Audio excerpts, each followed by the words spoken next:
Akala mo ba ang dilis ang pinakamaliit na edible fish sa buong mundo?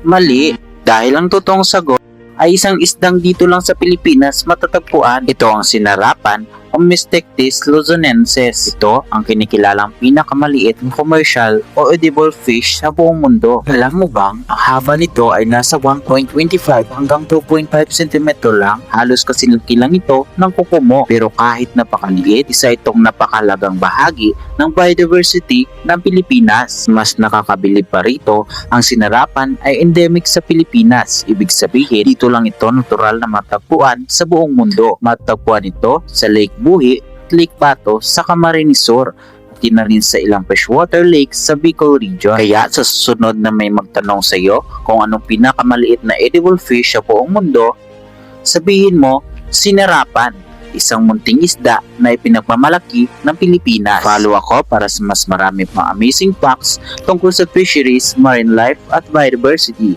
Salamat!